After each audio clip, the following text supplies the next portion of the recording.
First, I want to apologize because this video reflection will be more of an audio reflection rather than a video. But now let's begin and talk about Justice Beyond the Law, Acts of Conscience in American Thought. And for me, these readings have been very changing. Why? Because I first saw civil disobedience and protests only reachable by throwing rocks and anarchism and chaos, but the truth is different. While I do believe that we have to make the people from above uncomfortable in order to change things for the better, the truth is that making them comfortable is not only reachable by throwing rocks, but civilian, and passive protest. And this is a kind of a structural ethical duty. Thoreau argues that a citizen's first alliance is not to the state, but to conscience. And he wrote that the only obligation which I have a right to assume is to do at any time what I think right. At first it feels kind of idealistic, but when paired with the reality that law can enforce injustice, it becomes a principle of democratic responsibility. And for me, King inherits that tradition, and this is what connects them both, and expands on it, from this individual conscience to a collective responsibility. And he wrote, "Injustice anywhere is a threat to justice everywhere."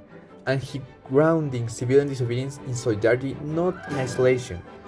But what impacted me the most was not only his defense of disobedience, it was his critique to passivity.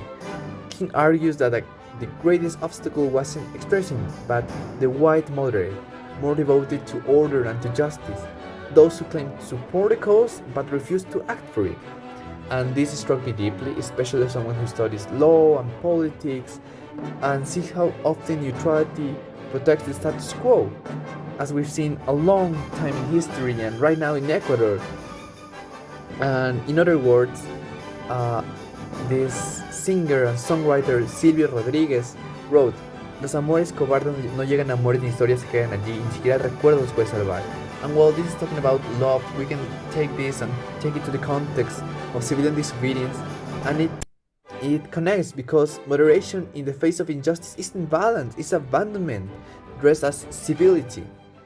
Ultimately, this text shaped my view of law and morality by showing that legality is not synonymous with justice.